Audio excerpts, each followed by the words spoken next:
Assalamualaikum warahmatullahi wabarakatuh. Saya Febrina Gina Muazzarah, NIM 1908205012 dari kelas Akuntansi Syariah A semester 5. Saya di sini akan menjelaskan tentang jenis-jenis anggaran sektor publik yang dimana memenuhi tugas mandiri akuntansi sektor publik. Baik, langsung saja ke materi yang pertama. Perkembangan anggaran sektor publik. Sistem anggaran sektor publik dalam perkembangan telah menjadi instrumen kebijakan multifungsi yang digunakan sebagai alat untuk mencapai tujuan organisasi. Hal tersebut terutama tercermin pada komposisi dan besarnya anggaran yang secara langsung merefleksikan arah dan tujuan pelayanan masyarakat yang diharapkan. Sebagai sebuah sistem perencanaan anggaran sektor publik telah mengalami banyak perkembangan. Sistem perencanaan anggaran sektor publik berkembang dan berubah sesuai dengan dinamika perkembangan manajemen sektor publik dan perkembangan tuntutan yang muncul di masyarakat. Pada dasarnya, terdapat beberapa jenis pendekatan dalam perencanaan dan penyusunan anggaran sektor publik. Secara garis besar, terdapat dua pendekatan utama yang memiliki perbedaan mendasar. Kedua pendekatan tersebut adalah: yang pertama, anggaran tradisional. Anggaran tradisional adalah pendekatan yang paling banyak digunakan di negara berkembang dewasa ini. Terdapat 6 ciri utama pendekatan ini.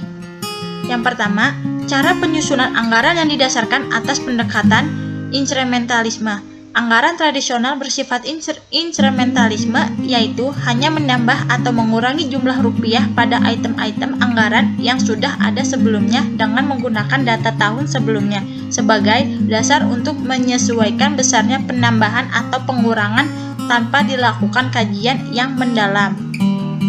Yang kedua, struktur dan susunan anggaran yang bersifat line item.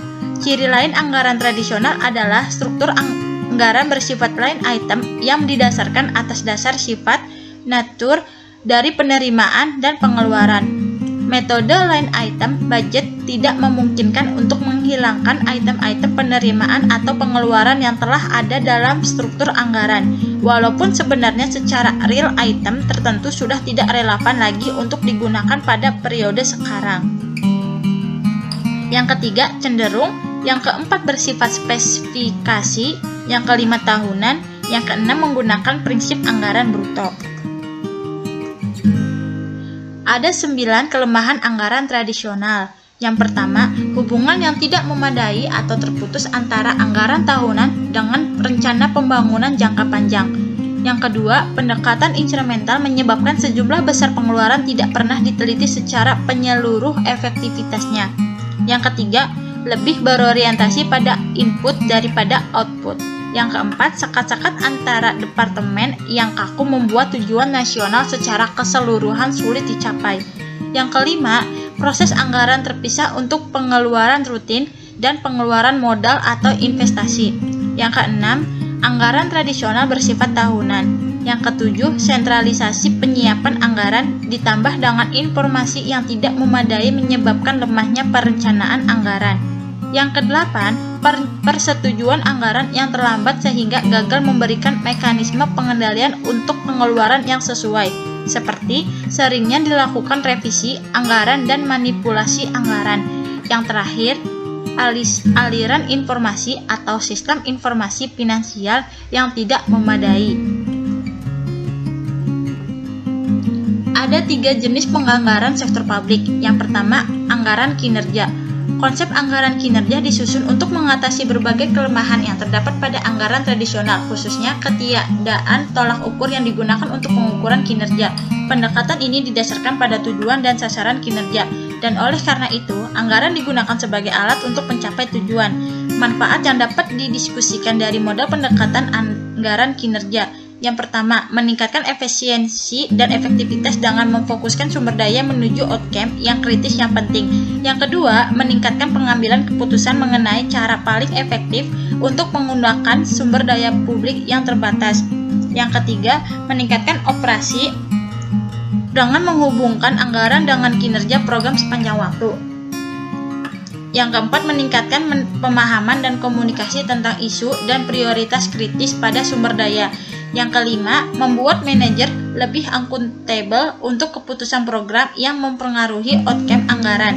Dan yang terakhir, mendukung manajemen dengan menghubungkan hasil anggaran dan pengukuran kinerja anggaran dengan pengukuran kinerja program dalam proses pengawasan, pengevaluasian, dan pelaporan hasil. Yang kedua, Planning, Programming, and Budgeting System atau PPBS. PPBS merupakan teknik penganggaran yang didasarkan pada teori sistem berorientasi pada output dan tujuan dengan penekanan. Utamanya adalah alokasi sumber daya berdasarkan analisis ekonomi. Sistem anggaran PPBS tidak mendasarkan pada struktur organisasi tradisional yang terdiri dari divisi, namun berdasarkan program, yaitu pengelompokan aktivitas untuk mencapai tujuan tertentu. Kelebihan dan kelemahan PPBS. Kelebihannya memudahkan dalam mendelegasikan tanggung jawab dari manajemen puncak ke manajemen menengah. Dalam jangka waktu panjang dapat mengurangi beban kerja. Yang terakhir, memperbaiki kualitas pelayanan melalui pendekatan sadar biaya. Kelemahannya, yang pertama, PPBS membutuhkan sistem yang canggih, ketersediaan data, adanya sistem pengukuran, dan staf yang memiliki kapabilitas tinggi. Implementasi PPBS membutuhkan biaya yang besar karena PPBS membutuhkan teknologi yang canggih. Yang terakhir, PPBS bagus secara teori, namun sulit untuk diimplementasikan. 4 karakteristik Planning, Programming, and Budgeting System (PPBS). Yang pertama, berfokus pada tujuan dan aktivitas atau program untuk mencapai tujuan. Yang kedua, secara eksplisit menjelaskan implikasi terhadap tahun anggaran yang akan datang karena PPBS berorientasi pada masa datang. Yang ketiga, mempertimbangkan semua biaya yang terjadi. Yang terakhir, dilakukan analisis secara sistematik atas berbagai alternatif program. Pendekatan Zero Based Budgeting atau disebut JBB. Konsep JBB dimaksudkan untuk mengatasi kelemahan yang ada pada sistem anggaran tradisional, yaitu penyusunan anggaran yang bersifat line item dan instrumental. JBB tidak berpatokan pada anggaran tahun lalu. Untuk menyusun anggaran tahun ini, penentuan anggaran didasarkan pada kebutuhan saat ini. Tahap proses implementasi Zero Based Budgeting. Yang pertama, identifikasi unit-unit keputusan. Setiap pusat bertanggungjawab merupakan unit membuat keputusan yang salah satu fungsinya menyiapkan anggaran. Yang kedua, penentuan paket-paket keputusan. Paket keputusan merupakan gambaran komprehensif mengenai bagian dari aktivitas organisasi atau fungsi yang dapat evaluasi secara individual. Yang ketiga, meranking dan mengevaluasi paket keputusan. Tahap ini merupakan jembatan untuk menuju proses alokasi sumber daya di antara berbagai kegiatan yang beberapa di antaranya sudah ada dan lainnya baru sama sekali. Keunggulan Zero Based Budgeting. Jika JBB dilaksanakan dengan baik, maka dapat menghasilkan alokasi sumber daya secara lebih efisien, memudahkan untuk mengidentifikasi terjadinya inefisiensi dan ketidakefektivitas biaya, meningkatkan partisipasi manajemen level bawah dalam proses penyusunan anggaran. 4 kelemahan Zero Based Budgeting. JBB cenderung menekankan manfaat jangka pendek.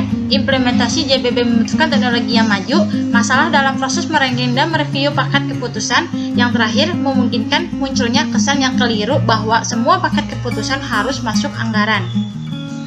Mungkin sekian penjelasan yang bisa saya sampaikan. Kurang lebihnya saya mohon maaf. Wassalamualaikum warahmatullahi wabarakatuh.